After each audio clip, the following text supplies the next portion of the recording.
Assalamualaikum warahmatullahi wabarakatuh. Welcome back to my YouTube channel Edukasi ID seputar dunia pendidikan. Kembali lagi bersama aku Anas Alifidia. Kali ini aku bakal bikin video mengenai rasio likuiditas. Sebelum masuk ke pembahasannya, jangan lupa untuk like, subscribe, dan nyalakan lonceng notifikasinya agar kalian tidak tertinggal updatean terbaru dari channel Edukasi ID. Tanpa berbasa-basi lagi, langsung saja kita masuk ke materi pembahasannya. Apa itu sih rasio likuiditas? Rasio likuiditas merupakan suatu indikator mengenai kemampuan perusahaan membayar semua kewajiban finansial jangka pendek pada saat jatuh tempo dengan menggunakan aktiva lancar yang tersedia. Likuiditas tidak hanya berkenaan dengan keadaan keseluruhan keuangan perusahaan, tetapi juga berkaitan dengan kemampuan mengubah aktiva lancar tertentu menjadi uang kas. Lalu apa saja sih tujuan dan manfaat dari rasio likuiditas? Berikut ini adalah tujuan dan manfaat yang dapat dipetik dari hasil rasio likuiditas. Yang pertama, untuk mengukur kemampuan perusahaan membayar kewajiban atau utang yang segera jatuh tempo pada saat ditagih. Yang kedua, untuk mengukur kemampuan perusahaan membayar kewajiban jangka pendek dan dengan aktiva lancar secara keseluruhan. Yang ketiga, untuk mengukur kemampuan perusahaan membayar kewajiban jangka pendek dengan aktiva lancar tanpa memperhitungkan kesediaan atau piutang. Yang keempat, untuk mengukur atau membandingkan antara jumlah sediaan yang ada dengan modal kerja perusahaan. Yang kelima, untuk mengukur seberapa besar uang kas yang tersedia untuk membayar utang. Jenis-jenis rasio likuiditas.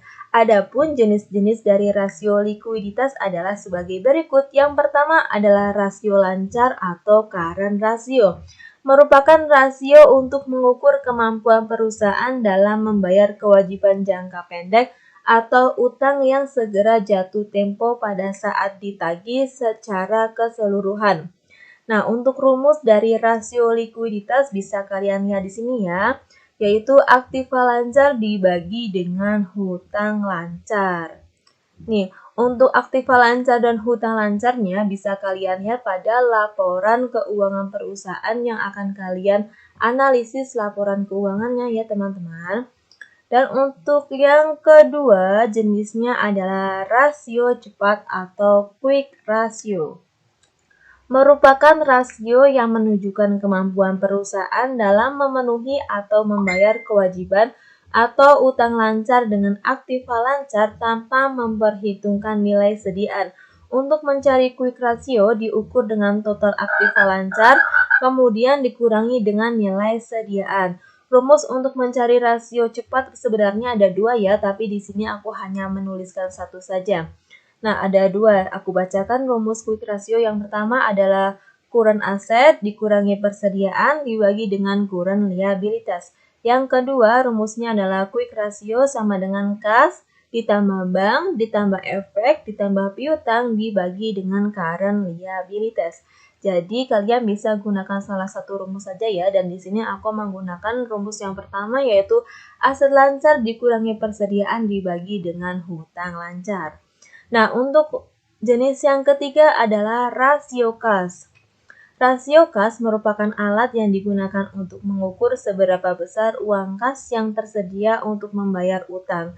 Ketersediaan uang kas dapat ditunjukkan dari tersedianya dana kas atau yang setara dengan kas seperti rekening giro, tabungan dari bank, dan lain-lain. Rumus dari rasio kas ada dua ya, sama dengan rumus quick ratio ada dua. Jadi rumus yang pertama dari kas rasio adalah kas or cash equivalent dibagi current liabilitas atau kas dan setara kas dibagi dengan hutang lancar. Dan rumus rasio kas yang kedua adalah kas ditambah bank dibagi dengan current liabilitas atau hutang lancar. Karena di sini aku pakai yang rumus pertama yaitu kas dan setara kas dibagi dengan hutang lancar. Nah, untuk jenis yang keempat adalah rasio perputaran kas. Rasio perputaran kas berfungsi untuk mengukur tingkat kecukupan modal kerja perusahaan yang dibutuhkan untuk membayar tagihan dan membiayai penjualan. Artinya, rasio ini digunakan untuk mengukur tingkat ketersediaan kas untuk membayar tagihan dan biaya-biaya yang berkaitan dengan penjualan. Hasil perhitungan rasio perputaran kas dapat diartikan sebagai berikut. Yang pertama, apabila rasio perputaran kas tinggi, ini berarti ketidakmampuan perusahaan dalam membayar tagihannya. Yang kedua, sebaliknya, apabila rasio perputaran kasnya rendah, dapat diartikan kas yang tertanam pada aktiva yang sulit dicarikan dalam waktu singkat, sehingga perusahaan harus bekerja keras dengan kas yang sedikit. Rumus yang digunakan untuk mencari rasio perputaran kas adalah sebagai berikut. Rumus perputaran kas yaitu penjualan bersih dibagi dengan modal kerja bersih. Untuk penjualan bersihnya kalian bisa gunakan rumus yaitu penjualan dikurangi retur penjualan dikurangi potongan penjualan. Dan untuk modal bersihnya kalian bisa gunakan rumus aktiva lancar dikurangi dengan current liabilitas. Dan untuk yang jenis yang kelima, yang terakhir adalah inventory to net working capital. Merupakan rasio yang digunakan untuk mengukur atau membandingkan antara jumlah sediaan yang ada dengan modal kerja perusahaan. Modal kerja tersebut terdiri dari pengurangan antara aktiva lancar dengan utang lancar.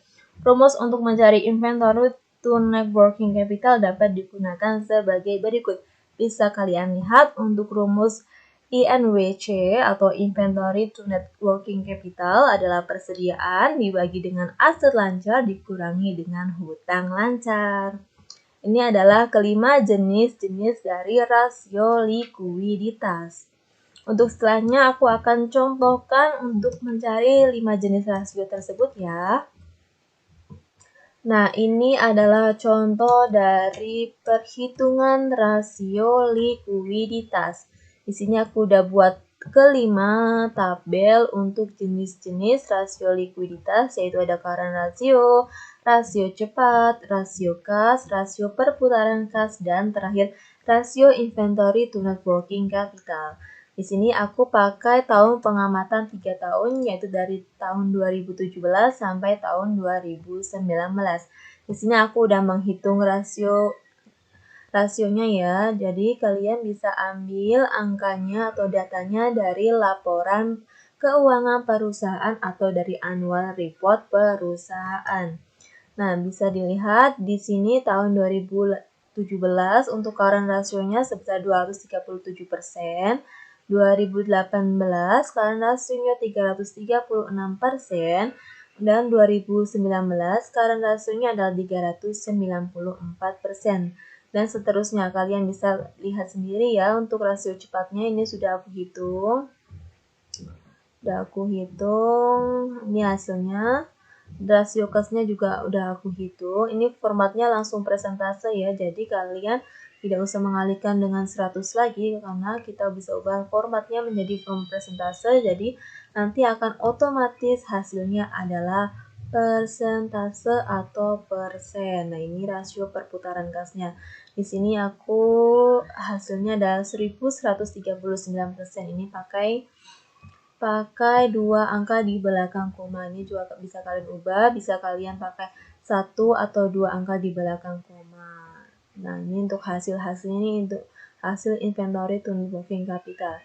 Selain ini aku juga udah membuat interpretasi dari masing-masing jenis rasionya. Nah, ini udah aku pindahkan ke Word rasio likuiditasnya, dan ini adalah interpretasi dari masing-masing jenis rasionya. Interpretasi dari current ratio. Dari perhitungan current ratio di atas, dari tahun 2017 sampai tahun 2019, menunjukkan kemampuan perusahaan untuk membayar hutang lancar yang harus segera dipenuhi dengan aktiva lancar sebesar pada tahun 2017 237%. Artinya setiap hutang lancar RP1 dijamin oleh Aktiva Lancar sebesar Rp2,37 dan untuk tahun 2018 336%, artinya setiap hutang lancar Rp1 dijamin oleh Aktiva Lancar sebesar Rp3,36. Untuk tahun 2019 sebesar 394%, artinya setiap hutang lancar Rp1 dijamin oleh Aktiva Lancar sebesar Rp3,94. Dan yang kedua adalah interpretasi dari rasio cepat. Kemampuan perusahaan untuk membayar hutang segera harus dipenuhi dengan Aktiva Lancar yang lebih likuid untuk tahun 2017 sebesar 133%. Artinya hutang lancar Rp1 dijamin oleh Quick Asset Rp1,33. Untuk tahun 2018 sebesar 191%, artinya setiap hutang lancar Rp1 dijamin oleh aset lancar sebesar Rp1,91, sedangkan pada tahun 2019 sebesar 229%, artinya setiap hutang lancar Rp1 dijamin oleh aset lancar sebesar Rp2,29. Setiap tahunnya bisa kalian lihat meningkat ya, aset lancar dan hutang lancarnya meningkat. Dan yang ketiga adalah interpretasi dari rasio kas. Kemampuan perusahaan membayar utang dengan segera yang harus dipenuhi dengan kas dan setara kas yang segera dapat diuangkan sebesar 77% untuk tahun 2017, artinya setiap hutang lancar Rp1 dijamin oleh kas dan setara kas sebesar Rp0,77. Untuk tahun 2018 sebesar 131%, artinya setiap hutang lancar sebesar Rp1 dijamin oleh kas dan setara kas sebesar Rp1,31. Sedangkan untuk tahun 2019, kas dan setara kas yang harus segera diuangkan sebesar 111%, artinya setiap Rp1 hutang lancar dijamin oleh kas dan setara kas sebesar Rp1,11. Yang keempat adalah interpretasi rasio perputaran kas. Dilihat dari tabel perhitungan rasio likuiditas, diketahui bahwa perusahaan dapat melakukan siklus perputaran kas bahan baku, produksi, penjualan, piutang, kas kembali sebanyak 11,39 kali pada tahun 2017. Dan untuk tahun 2018 perputaran kasnya sebanyak 14,50 kali dan untuk tahun 2019 perputaran kasnya sebesar 19,07 kali. Bisa kalian artikan juga bahwa penjualan bersih perusahaan diperoleh dari perputaran modal bersih pada tiap-tiap tahunnya.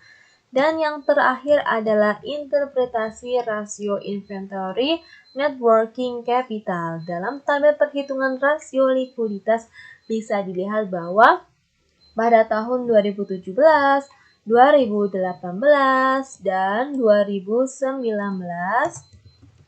nilai rasio inventory to net working capital perusahaan BSDE sebesar 76%, 61%, dan 56% untuk setiap tahunnya.